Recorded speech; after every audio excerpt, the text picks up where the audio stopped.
Tanjiro's 10 water-breathing techniques in Demon Slayer, explained. First form. Water surface slash. The second form that Tanjiro shows viewers saves him from the hand demon that had a long history of targeting and killing Urokodaki's students during the final selection exam. In fact, this demon has been stopping Urokodaki's students from joining the ranks of the Demon Slayer Corps for years. The water surface slash is meant to focus a swordsman's strength into a strong horizontal slash. However, its simplicity should not be mistaken for weakness. As long as Tanjiro manages to close in on his foes with his agility, the first of Tanjiro's water-breathing forms is capable of cutting through the toughest of necks. Second form. Water wheel.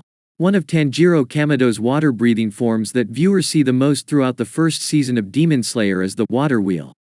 While using this technique, Tanjiro takes advantage of the momentum created by a flip in order to enhance his vertical strike force. This form is also the first that Tanjiro modifies himself. In his fight against a demon with abilities similar to psychokinesis, Tanjiro uses a lateral water wheel to remove the demon's head with a horizontal strike.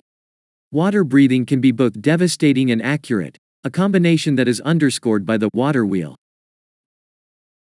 Third form. Flowing dance. When Tanjiro uses the third form, his blade flows through the air like waves flowing over the water's surface. The fluidity of the strikes demonstrates just what makes the water-breathing form so powerful. In just a single move, masters of this technique can strike through multiple objects or enemies without expending an enormous amount of energy. Even without the water effects that follow Tanjiro's sword during this technique, the way he swiftly guides his sword through the air is beautiful. Tanjiro's movements while incorporating the flowing dance technique are as elegant as they are precise. Fourth form. Striking tide. The first of the water-breathing forms displayed by Tanjiro Kamado during the final examination arc is the fourth form, subtitled Striking Tide. After taking a moment to focus on his breathing technique, Tanjiro deftly rotates his body in a full circle and unleashes two strong horizontal attacks. The form is meant to resemble the flow of a harsh tide breaking upon the shore, a powerful attack that batters its target. Although Tanjiro only utilizes one rotation, the fourth form may one day give Tanjiro the power to float through the battlefield like Levi in Attack on Titan. That said, he doesn't use striking tide as often as viewers would like. Fifth form. Blessed rain after the drought. When Tanjiro switches from the first form to the fifth form in his battle against the Mother Spider Demon, it seems to be an act of mercy. Tanjiro is well known for his ability to empathize with the demons even after witnessing them commit atrocities. Despite its power, this attack initially appears to be just another horizontal slice. However, the way Tanjiro uses it after recognizing the pain in the Mother Spider Demon's face suggests that it may be the swiftest and most painless attack he knows how to perform. Besides, only a merciful technique can have a title like Blessed Rain After the Drought. Sixth form. Whirlpool.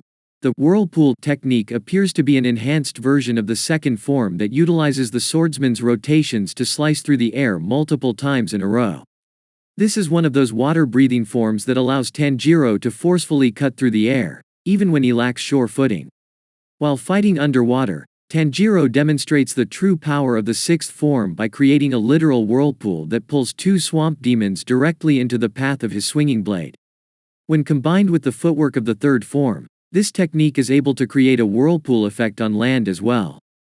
Seventh form. Drop ripple thrust. One of the most underrated water-breathing forms, the seventh form is extremely useful in combat. As Tanjiro himself puts it, the drop ripple thrust is the fastest thrusting technique of all the water-breathing forms. This makes it ideal for quickly thrusting the Nichiren blade forward, not unlike the eponymous fencing move. In a world where demons can only be slain by cutting off their head, a piercing attack counterintuitively proves to be more useful as defense than offense. In Episode 9, Tanjiro demonstrates this point by stopping a demon's projectile attack with the seventh form. Eighth form. Waterfall Basin. Waterfall Basin is one of Tanjiro's best area of effect attacks. This means that Tanjiro can use the eighth form to harm multiple enemies with a single potent attack. Of all of Tanjiro's water-breathing forms, this one may be the most unrealistic as it seemingly defies gravity. When the young demon slayer introduces this technique, He uses it to land safely after being hurled into the air by a demon. By bringing his sword down with an immense amount of strength, Tanjiro creates a wave-like effect that softens his landing while simultaneously damaging the foes around him. Ninth form. Splashing water flow. The ninth water breathing technique is different from the others because it largely ignores the movement of the sword. The purpose of splashing water flow is to give those who have mastered the water breathing forms the ability to navigate through any environment they encounter. In fact, the ninth form works even when the user doesn't have a stable surface to stand on. Tanjiro uses this ability when he approaches a demon with the ability to rotate the room that he stands in. He later uses splashing water flow to literally flow through the room without having to worry about losing his balance, even when the floor becomes the ceiling. 10th form. Constant flux. In the very same episode that gives viewers the chance to see Nezuko's blood demon art, Tanjiro utilizes the final water-breathing technique in battle. The strongest of the 10 water-breathing forms, constant flux, requires that practitioners surge through the battlefield, enhancing the strength of their blade with each rotation of their body. As Tanjiro sprints toward his enemy, slicing through Rui's webs with every rotation, his strikes continue to build power and manifest a ferocious water dragon as he draws closer. Given the right amount of distance, Tanjiro's sword could cut through anything by taking advantage of constant flux. Thanks for watching. Subscribe to our channel for more anime content.